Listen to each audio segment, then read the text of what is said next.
বললে এটা নাটক ছিল, আমাদের ভালোবাসাটা ছবিগুলো সব ভুল ছিল। তোমার মুখে হেগে দিয়ে চলে যাব। বিডি ইমরান, তুই হচ্ছিস একটা দুশালিক, তোর গায়ে গন্ধ, ওই গন্ধ শরীর নিয়ে আমি তোর সাথে ভালোবেসেছিলাম। একবার আবার লাইফে এসে আমি ঘুমের ওষুধ খেয়ে মদ খেয়ে বেহুশ করে ফটো তুলেছি। পাপি এরকম টোটালি এটা যে পিকচারটা দেখেছেন সম্পূর্ণ ভুল।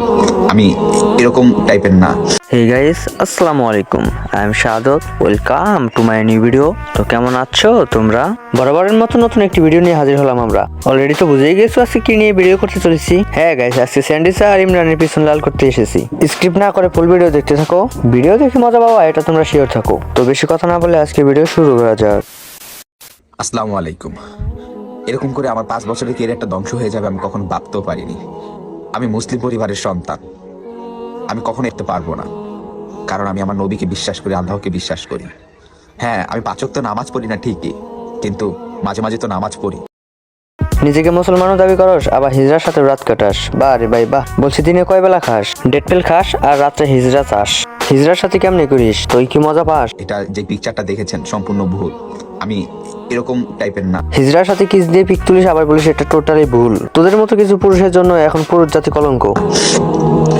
যখন স্যান্ডির সাথে আমার প্রথম দেখা হয়েছিল তখন আর কি ও আমার কাজকে খুব ভালোবাসতো, আমার কাজকে পছন্দ করতো, এই জন্য সে আমার সাথে দেখা করতে চাইছে, আমিও তার সাথে দেখা করতে চাইছি।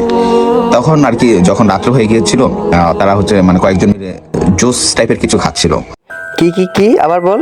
জুস টাইপের কিছু খাচ্ছিল। খাওয়ার টাইমে তো বলিস ভাই মালটা তাড়াতাড়ি বানানা, এক পেকে আমাকেও দে আমিও খাই।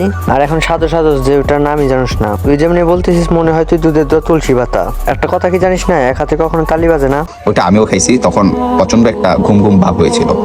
হওয়ার পর আমি আর কি ওই ঘুম ঘুম ভাব হয়েছে, ও দুষ্টামি করে একটা আমার কিস করে ছবি তুলেছিল। এই ছবিটা যে এরকম ভাবে একটা ইফেক্ট করবে বা আমার কেরিয়ারের ভিতরে আমি কখনো ভাবতে পারিনি। ইভেন কি আমার ফ্যামিলির মানুষ নানা ধরনের কথা বলছে, এমনকি আমার কাছের বন্ধু বান্ধব আমাকে এসব ছবি দিয়ে নানা ধরনের রং তামাশা করতেছেন। আমি সত্যি বলছি, ওর সাথে আমার কোনো সম্পর্ক ছিল না বা এইরকম না, কারণ এটা আমি মুসলিম পরিবারের সন্তান।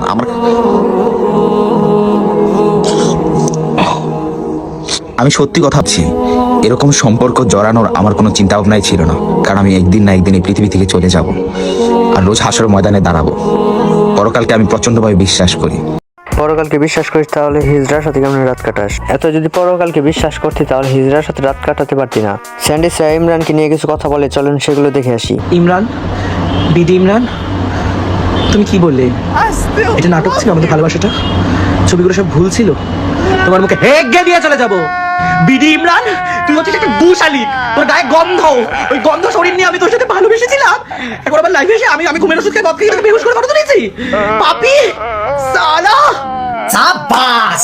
সেটা হতে দিল না পাখি, ইমরান হতে দিল না। আমার নামে মিথ্যা মতবাদ মানে মতবাদ বলছি, নেশার মাথা ভুলে গেল। মিথ্যা রটনা কি যেন বলে, মিথ্যা কি বলে, মিথ্যা দোষ দিয়েছে আমাকে যে আমি নাকি ছবিটা তোলার সময় ওকে মদ খাইয়ে জোর করে ঘুমের ওষুধ খাইয়ে তারপরে ছবি তুলতে। বিশ্বাস করো গাইস না, আমার ভালোবাসা সত্যি খুব দুর্গন্ধ, মানে গুশারিকের থেকেও বেশি গন্ধ টাইপের।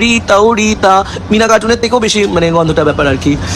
আমার সাথে আমি ওর সারা রাত ওর বুকে মাথা রেখে ঘুমাতাম, ওর গন্ধ গার আমি মাথায় রেখে হাত বুলিয়ে দিতাম, ঝুলে হাত বুলিয়ে দিতাম, সব কিছু সহ্য করতাম। ও যা বলতো, আমি বারবার বাংলাদেশে এসেছি, আমরা মিট করেছি, আমরা একসাথে ভিডিও করেছি, আমার কাছে প্রমাণ আছে। এরপরে কি লিংক দিতে পারি আমি? সো গাইস, আজকের ভিডিওটা এই পর্যন্তই। আপনার কি মনে হয় বিডি ইমরান সত্য কথাই বলছে?